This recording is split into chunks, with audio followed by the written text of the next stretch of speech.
हमने सुना है कि आपने मस्जिद में मेडिटेशन की थी। मेडिटेशन और नमाज में क्या फर्क है और आपने कैसा महसूस किया? ईमान के हवाले से आपकी जिंदगी कैसी रही? आप क्या अकीदा रखते थे? आपने इस्लाम के बारे में पहली बार कब सुना? मैंने रायकी, शमानियत जैसे रूहानियत के बहुत से दीगर तरीकों को आजमाया। मैंने हर किस्म के मजहब में दिलचस्पी लेने की कोशिश की। मैं खुदा से बातें कर रहा था। चलते हुए मैं उससे सवाल कर रहा था कि वो खुद को मेरी जिंदगी में जाहिर कर दे। मैं उसे पाना चाहता था। मुझे बहुत बुरा लगा क्योंकि मैं अभी 1000 किलोमीटर पैदल चला था और मेरा ख्याल था कि मैं ज्यादा पाकीज़ा होता जा रहा था। मैं बहुत पाकीज़ा होता जा रहा था और अचानक अजान होना शुरू हो गई और मेरी कैफियत ऐसी थी कि वाह, ये बहुत ताकतवर है, ये हैरत अंगेज है, मुझे ये बेहद पसंद आई। लेकिन मैंने सोचा ये मजहब मेरे लिए नहीं है तो ये उनके लिए अच्छा है। मेरा ख्याल था कि ये मजहब तो अरबों के लिए है। मेरा ख्याल था कि ये मजहब तो अरबों के लिए है। अस्सलाम वालेकुम जौलियन भाई, हमारी दावत कबूल करने के लिए शुक्रिया। आपकी तशरीफ आवरी से बहुत खुशी हुई। मैं यहाँ से आगाज करता हूँ कि जौलियान ड्रोलोन कौन है। आप हमें अपने बारे में मुख्तसर तौर पर बताना पसंद करेंगे? बिस्मिल्लाहिर्रहमानिर्रहीम। अस्सलाम वालेकुम। अहमद और टूवर्ड्स इटर्निटी की पूरी टीम, मुझे मदऊ करने के लिए आपका शुक्रिया। अल्हम्दुलिल्लाह, मेरा ताल्लुक फ्रांस से है। मेरी उम्र 40 साल है। ऐसा हुआ कि मैं अपनी सारी जिंदगी खुदा को तलाश करता रहा हूँ। जब मैं छोटा था तो मैं पादरी बनना चाहता था। मैं कैथोलिक खानदान में पैदा हुआ था। सारी जिंदगी मैं खुदा को तलाश करने की कोशिश करता रहा, बहुत से मुख्तलिफ किस्म के तजर्बात के जरिए, और रफ्ता रफ्ता मैंने इस्लाम के बारे में मालूम करना शुरू कर दिया।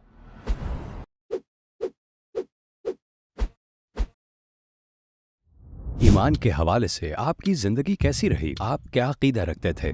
मैं एक ईसाई था। जब मैं 2 साल का था तो मेरी फैमिली ने मुझे बपतिस्मा दिया और फिर एक वक्त आया जब मैंने सोचा कि मुझे मॉन्क बनना चाहिए क्योंकि मुझे ये मजहब पसंद है। मेरा ख्याल है कि इस बात ने बावजूद बच्चा होने के मुझे एक शऊर दिया, लेकिन फिर मेरे खानदान ने इसे आगे बढ़ाने के लिए ज्यादा हौसला अफजाई नहीं की। उन्होंने मुझे बुतमत बनने के लिए ज्यादा हौसला अफजाई दी, एक बुतमत की तरह। तो मैंने मेडिटेशन शुरू कर दिया और इसने वाकई मुझे आरामदेह और पुरसुकून होने और इस तरह की चीजों में मदद दी। और फिर मैंने रूहानियत के और बहुत से तरीके आजमाए, जैसे रायकी जो शिफा की किस्म है, या शमानियत। मैंने हर किस्म के मजहब में दिलचस्पी ली। किस चीज ने आपको अपने अकायद के बारे में सवाल करने पर मजबूर किया? क्या ये एक वाकया या ख्याल था और ये कब पेश आया? तो एक वक्त था, मैं फिलिपाइन में कुछ सालों तक एक गुलकार के तौर पर रहा। ये मेरा ख्वाब था और मुझे खूब याद है। मैं हांगकांग में था। मैंने अब एक प्रोग्राम खत्म किया था। एक फेस्टिवल में कॉन्सर्ट था और मैंने अपने पसंदीदा गुलकार के सामने परफॉर्म किया। मैंने उनसे मुलाकात की और वो मेरे कॉन्सर्ट में आए तो मैंने खुद को बहुत आजिज महसूस किया और मैं सोच रहा था कि मेरी जिंदगी में कोई चीज तो ऐसी है जो ठीक नहीं है। मुझे पता नहीं था कि वो क्या है, लेकिन मैंने सोचा मैं हक पर नहीं हूँ।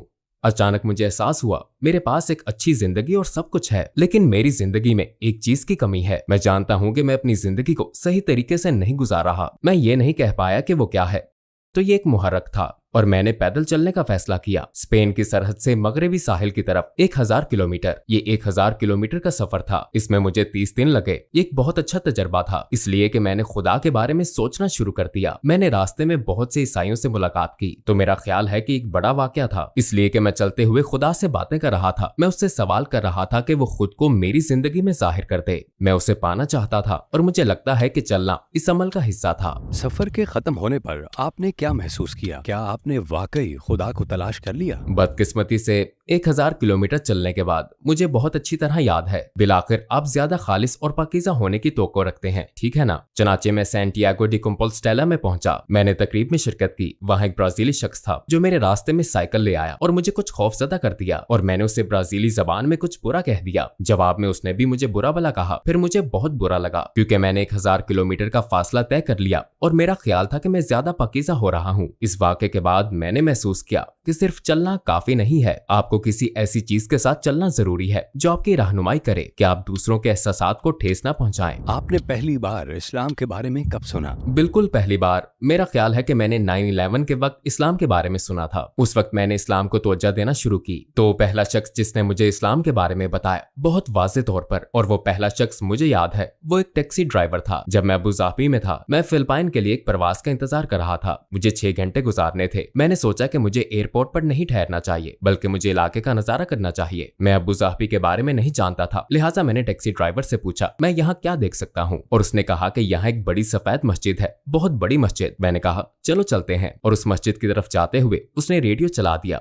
और वहाँ जो गाना चल रहा था वो मुझे बहुत पसंद आया और वो मौसीकी वाकई मेरे कानों को बहुत अच्छी लगी। मैंने कहा, ये कौन सी मौसीकी है, ये मेरे दिल से बात कर रही है। मैंने उससे ये कहा और उसने गाड़ी रोक दी और कहने लगा, भाई ये मौसीकी नहीं है, ये कुरान है। और उसने मुझे इस्लाम के बारे में तबलीग करना शुरू कर दी। उसने कहा, मुझे पूरी उम्मीद है कि आप मुसलमान हो जाएंगे, आप भी और आपका खानदान भी, और अपने आप को जहन्नुम की आग से बचा लेंगे। मैंने उससे कहा, एक मिनट रुको, कोई जहन्नुम में नहीं जाएगा, ये क्या है। और ये सफर का आगाज था जब मेरी जिंदगी में पहली बार एक मुसलमान ने मुझे बहुत अच्छे तरीके से मुतासिर किया। वो क्या चीज थी जिसने आपको इतना मुतासर किया कि आप मुसलमान हो गए? मेरा ख्याल है मुझे इस्लाम कबूल करने से पहले जिस चीज ने सबसे ज्यादा मुतासिर किया वो दुनिया के साउथ हिस्से में रहना है, क्योंकि मैं नॉर्थ हिस्से से हूँ, मैं फ्रांस से हूँ, मेरा डीएनए, मेरी नस्ल नॉर्थ से है। लेकिन अगर आप नक्शा देखें और इसे 2 हिस्सों में तकसीम करें तो दुनिया के 90% मुसलमान साउथ में आबाद हैं। इसमें Africa, middle east, south east Asia, India, Pakistan, ये सब साउथ में हैं। चनाचे अपने काम के सिलसिले में मैं इन तमाम ममालिक में सफर करता रहा हूँ। मैंने इन तमाम ममालिक का सफर किया है तो मैं दुनिया के सेंटर में था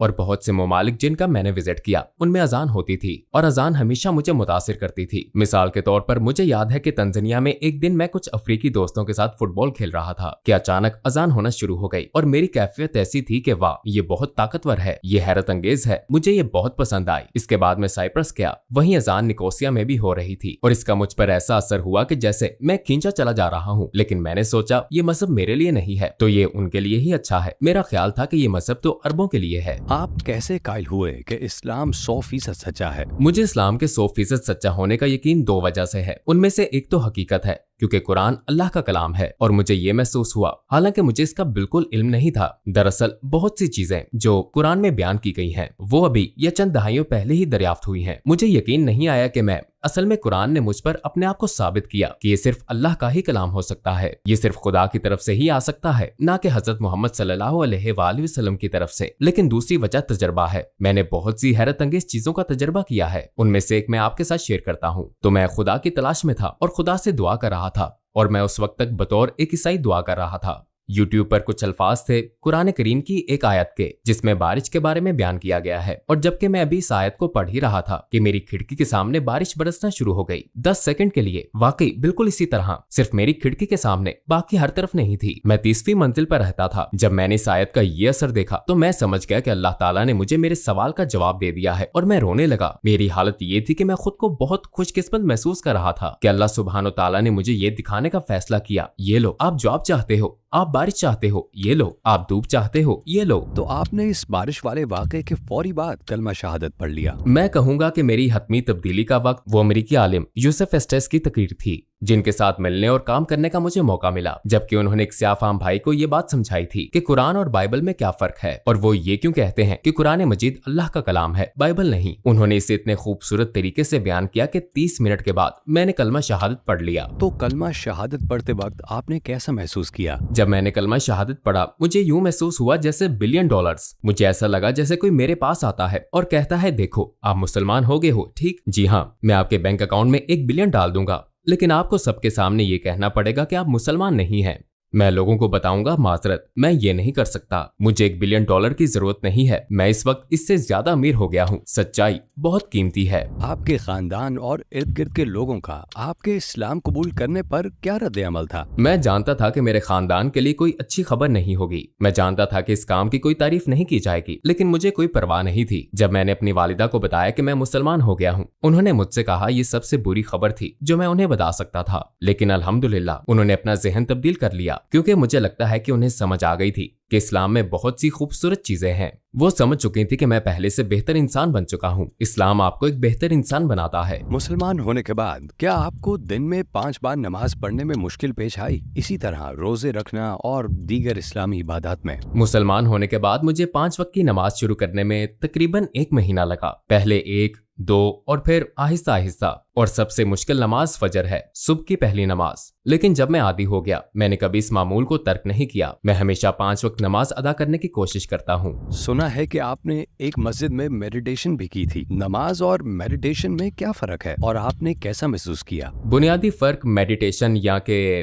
बुद्धिस्ट मेडिटेशन और नमाज के दरमियान ये है कि जब आप बतौर एक बुद्धिस्ट के मेडिटेशन करते हैं तो आप अपने दिमाग को खाली करने की कोशिश करते हैं, लेकिन जब आप एक मुसलमान के तौर पर मेडिटेशन करते हैं तो आप तदब्बुर करते हैं, आप जिंदगी पर गौर करने की कोशिश करते हैं अल्लाह सुब्हानो ताला के बारे में। तो ये है, मैं कहूंगा कि फर्क यूं है कि ये मेडिटेशन का एक ज्यादा पुरकशिश तरीका है, ये एक ज्यादा कारआमद तरीका है, जिसका मतलब ये है कि आप दिमाग को खाली करने की कोशिश नहीं करते बल्कि अपने दिमाग को अल्लाह सुब्हानो ताला की जानिब, अपने खालिक की जानिब अच्छाई और नेकी के ख्यालात के साथ भरने की कोशिश करते हैं और आप गौर करने की कोशिश करते हैं कि आप कौन हो, अल्लाह सुब्हानो ताला कौन है, और उससे ताल्लुक कायम करने की कोशिश करते हैं। जबकि बुद्ध मत का मेडिटेशन इस तरह से है, जब आप बुद्ध मत में हो आप अपने दिमाग को खाली करने की कोशिश करते हैं ताकि सच सामने आ जाए। जानते हैं, तो ये ऐसा करने के लिए एक अच्छा तरीका है, लेकिन फिर आपको इसे अच्छी चीज से भरना होगा। इसका कोई मतलब नहीं कि अपने दिमाग को खाली किया जाए ताकि अगले हफ्ते से दोबारा शराब या किसी और चीज से भर दिया जाए। क्या आपके कलमा शहादत पढ़ने के बाद कोई और भी मुसलमान हुआ आपके जरिए से? कुछ लोगों ने इस्लाम कबूल किया। मेरे मुसलमान होने, कलमा शहादत पढ़ने के बाद सबसे अच्छा वाकया मेरे जापानी दोस्त कोकी का है। वो एक भाई है जिससे मेरी मुलाकात ऑस्ट्रेलिया में तब हुई जब मैं 18 साल का था। हमने मिलकर एक स्कीम कारोबार शुरू किया। हमारा कुछ पैसों का नुकसान हुआ। मैंने उससे कहा, आपके पैसे का नुकसान हुआ ठीक है, लेकिन अगर आप इस्लाम कबूल नहीं करते तो ये बहुत बड़ा नुकसान होगा। और वो मेरी बात सुनने लगा। फिर वो मलेशिया आया, उसने कलमा शहादत पढ़ा और हम रवाना हो गए। उसकी फिलिपाइनी बीवी जो उस वक्त गैर मुस्लिम थी, हम उसके पास गए, उसने भी कलमा पढ़ा और उन्होंने मेरे घर पर निकाह किया। आपका क्या ख्याल है, अगर आप इतना ज्यादा सफर ना करते तो क्या आप इस्लाम को तलाश कर पाते? मेरा ख्याल है कि जिस तरह की जिंदगी मैंने गुजारी इसमें यह बहुत आसान था। मैंने 50 ममालिक का सफर किया, मैं 4 ज़बानें बोल सकता हूँ, लिहाजा मेरे सफर का इसमें बड़ा किरदार है। चनाचे जब मैं मुस्लिम ममालिक में गया मैंने महसूस किया कि ये बहुत अच्छे लोग हैं, इनके पास दुनिया को देने के लिए बहुत कुछ है, और मुझे एहसास हुआ कि इस्लाम का विरसा बहुत अजीम है और मैंने इस विरसे का हिस्सा बनना चाहा। और इस विरसे के मुताल्लिक बात करते हुए इस वक्त आप किस किस्म के प्रोजेक्ट्स पर काम कर रहे हैं? तो इस वक्त हमारी तवज्जो हेलिस मीडिया के साथ काम पर है, एक मीडिया प्रोडक्शन जिसमें मैं हजरत मोहम्मद सल्लल्लाहु अलैहि वसल्लम के बारे में एक बहुत खूबसूरत प्रोजेक्ट पर काम कर रहा हूँ। ये हमारी दूसरी डॉक्यूमेंट्री है, इसका नाम द लास्ट होप है और हम 40 ममालिक से 100 नौ मुस्लिमों को मदऊ कर रहे हैं ताकि वो हमें इस बारे में इंटरव्यू दें कि उनका नबी करीम सल्लल्लाहु अलैहि वसल्लम के साथ कैसा ताल्लुक है। हर एक को नबी सल्लल्लाहु अलैहि वसल्लम के साथ एक अलग किस्म की मोहब्बत है। हम बहुत सी वजूहात की बिना पर उनसे मोहब्बत करते हैं, इंसाफ की वजह से, उनके इखलाक की वजह से, उनके हौसले की वजह से। लिहाजा हम कुछ खास इंटरव्यू करना चाहते हैं ये जानने के लिए कि कैसे नबी करीम सल्लल्लाहु अलैहि वसल्लम ने हर नौ मुस्लिम को मुख्तलिफ तरीके से मुतासिर किया। नबी करीम सल्लल्लाहु अलैहि वसल्लम की जिंदगी के पहलू बेशुमार हैं और इसमें सीखने को बहुत सी चीजें हैं। इस वजह से हमें बहुत से लोगों की जरूरत है, लिहाजा हम सब नौ मुस्लिम को मदऊ कर रहे हैं जो भी इंटरव्यू के लिए दस्तयाब हों, और उम्मीद है कि ये सिलसिला मजीद जारी रहेगा और हम उम्मीद करते हैं कि हम 2023 में फिल्म जारी कर सकेंगे इंशाअल्लाह। और आखिर में आप अपने आखिरी पैगाम में क्या कहना चाहेंगे? हम मुश्किल वक्त से गुजर रहे हैं, हर तरफ जंगों और नई बीमारियों की खबरें हैं, तरह तरह की अफवाहें हैं, और मैं लोगों को सिर्फ ये कहना चाहता हूँ कि उम्मीद मत छोड़ें। इसीलिए हमने अपनी नई डॉक्यूमेंट्री का नाम द लास्ट होप रखा है। द लास्ट होप, आखिरी उम्मीद, हजरत मोहम्मद सल्लल्लाहु अलैहि वसल्लम हैं। डरे मत, हम सब नबी अकरम सल्लल्लाहु अलैहि वसल्लम के उम्मती हैं, हम सब उनकी उम्मत से हैं। सब कुछ ठीक हो जाएगा। अगरचे हम मुश्किलात में घिरते जा रहे हैं, हमें हमेशा पुरुमीद रहना चाहिए, हमें हमेशा पॉजिटिव सोचना चाहिए, क्योंकि हमारे पास सारे जहान का सबसे अफजल नबी है, वो सबसे बेहतर हैं, वो अल्लाह ताला को सबसे ज्यादा महबूब हैं।